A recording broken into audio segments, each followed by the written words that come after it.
அடுத்து வந்து மதுரையை சேர்ந்த காஜானுதீன் எழுதுறாரு. என்ன எழுதுறாருன்னு கேட்டா, இறந்து போனவர்களுடைய வீட்டில் தங்கக்கூடாது என்று சொல்றாங்களே, ஏன் தங்கக்கூடாது? அப்படி ஏதாவது சட்டம் இருக்குதா? தங்கக்கூடாதுன்னு சொன்னா வேற இடங்கள்லாம் போய் தங்கணுமா? அப்படி தங்கினா என்ன விளைவு ஏற்படும் என்று அவர் கேட்கிறார். மார்க்கத்தில் அப்படி இல்லை. இறந்து போனவங்க வீட்டில் போய் தங்கக்கூடாது என்றெல்லாம் மார்க்கத்தில் எந்த ஒரு இடத்துலையும் சொல்லப்படவே இல்லை.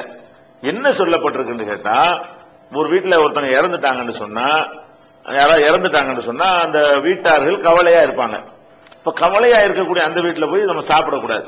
ஏன்னா அவங்களே ஒரு கவலையில் இருக்கும்போது அவங்க வீட்டில் சோறாக்க சொல்லி ஊர்லாம் திரண்டு ஏதோ ஒரு கல்யாண ஒரு களரி மாதிரி என்ன செய்யக்கூடாது, நினைச்சு சாப்பிட்டு போயிடக்கூடாது. வேற என்ன செய்யணும்? கவலையா இருக்கக்கூடிய அந்த வீட்டார்களுக்கு வந்து மார்க்கத்துல 3 நாளைக்கு கவலையா இருக்கலாம் இருக்குது. 3 நாளைக்கு மேல கவலை கிடையாது. அந்த 3 நாளைக்கு கவலையா இருப்பாங்கன்னு சொன்னா, அந்த 3 நாளைக்கும் அவங்களுடைய நண்பர்கள், அவங்களுடைய தெரிஞ்சவங்க, அவங்களுக்கு வேண்டியவங்க வந்து அவங்க உணவுகளை சமைச்சுக்கிட்டு வந்து அவங்களுக்கு கொடுக்கணும். ஜாஃபர் ரலியல்லாஹு அன்ஹு அவர்கள் போர்ல கொல்லப்பட்ட செய்தி வந்த பொழுது நபிகள் நாயகம் ஸல்லல்லாஹு அலைஹி வஸல்லம் வந்து அந்த ஜாஃபருடைய குடும்பத்தாரை போய் பார்த்து ஆறுதல் சொல்லிவிட்டு கூடியிருந்த மக்களை நோக்கி சொன்னார்கள், இஸ்னவு லி ஆலி ஜாஃபர தஆமன், ஜாஃபருடைய குடும்பத்தாருக்கு வந்து நீங்க வந்து உணவுகளை தயார் செய்யுங்கள். ஏன்னு கேட்டா அவங்க கவலையில் ஆழ்ந்திருக்கிறார்கள், அவங்களுக்கு அந்த வேலையை நம்ம கொடுக்க கூடாது. அப்ப இறந்து போன வீட்டுல போய் நம்ம போய் சாப்பிடாம நம்ம போய் அவங்களுக்கு சாப்பாடு கொடுத்து கவலைப்படாதீங்கன்னு சொல்லி சாப்பிட வச்சு, அதுதான் நம்ம இஸ்லாம் சொல்லக்கூடிய நாகரிகம் என்று ரசூலுல்லாஹ் சொல்றாங்க. இதைத்தான் தங்குறதுன்னு சொல்லியிருப்பாங்க. தங்கக்கூடாதுன்னா அங்க போய் சோறு திங்கிறதுக்கு போய் தங்கிடக்கூடாது. அதுதான் நம்ம வந்து அவங்களுக்கு சுமையா இருந்துடக்கூடாது. நம்மளே அதுக்குரிய சாமான்கள்லாம் கொண்டு போய், ஏன்னா 3 நாள் தங்குனீங்கன்னு வைங்க, 3 நாளைக்கு தங்குனீங்கன்னா அவங்களுக்கு தானே செலவாகும், அவங்களுக்கு தானே கஷ்டமாகும். அவங்களே ஒரு ஆளை இழந்துட்டு கவலையில உட்கார்ந்து இருக்கிறாங்க, அவங்க தங்களுக்கே சாப்பிடாம இருக்கிறாங்க. அங்க போய் நீங்க ஒரு எக்ஸ்ட்ரா சுமையா இருந்தீங்கன்னு சொன்னா உங்களுக்கு எப்படி அவங்க சமைக்கிறதுக்கு உங்களுக்கு மனசு வரும்? மார்க்கத்திலே ஒரு 3 நாளைக்கு கவலையா இருக்கிறதுக்கு அனுமதி இருக்கா இல்லையா? அப்ப கவலையா இருக்கிறவங்கள்ட்ட போயிட்டு என்ன செய்யக்கூடாது, நம்ம விருந்தாளியா தங்கணும்னா அவங்களுக்கு அந்த சுமையை கொடுக்கிறோம். அப்படி இல்லாம நீங்க போய் தங்க போங்க, 3 நாளைக்கு தங்குனீங்கன்னு சொன்னா நீங்க அவங்களுக்கு தேவையானதை வாங்கிட்டு போய் தங்கிக்கிறங்க, அவங்களையும் சாப்பிட வைங்க, நீங்களும் சாப்பிடுங்க, படுத்து வைக்கிறங்க, ஒரு துணையா இருக்கீங்க. அது நல்ல காரியமா இருக்குமே தவிர அது ஒண்ணு கெட்ட காரியம் கிடையாது. இந்த அர்த்தத்துலதான் அப்படி சொல்லியிருக்க கூடும். தங்கக்கூடாதுன்னு சொன்னார்களே, ஆனால் திங்க கூடாதுன்னு தான் சொல்லியிருப்பாங்க. அதை தங்கக்கூடாதுன்னு நீங்க விளங்கியிருப்பீங்க.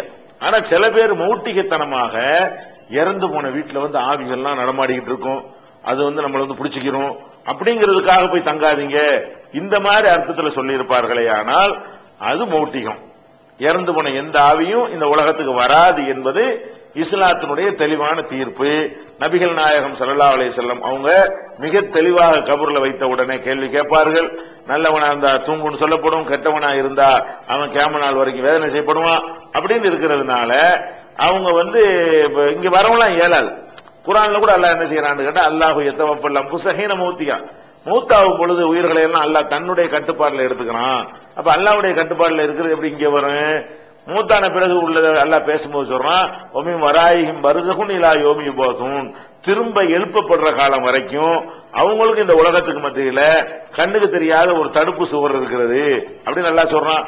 அப்ப அந்த உலகத்துக்கும் இந்த உலகத்துக்கும் ஒரு பெரிய சுவரை எழுப்பி அல்லாஹ் வச்சிருக்கிறாங்க போது, இறந்து போன எந்த ஒரு ஆத்மாவும் அந்த சுவரை தாண்டி குதிச்சு நம்ம உலகத்துக்கு வர இயலாது.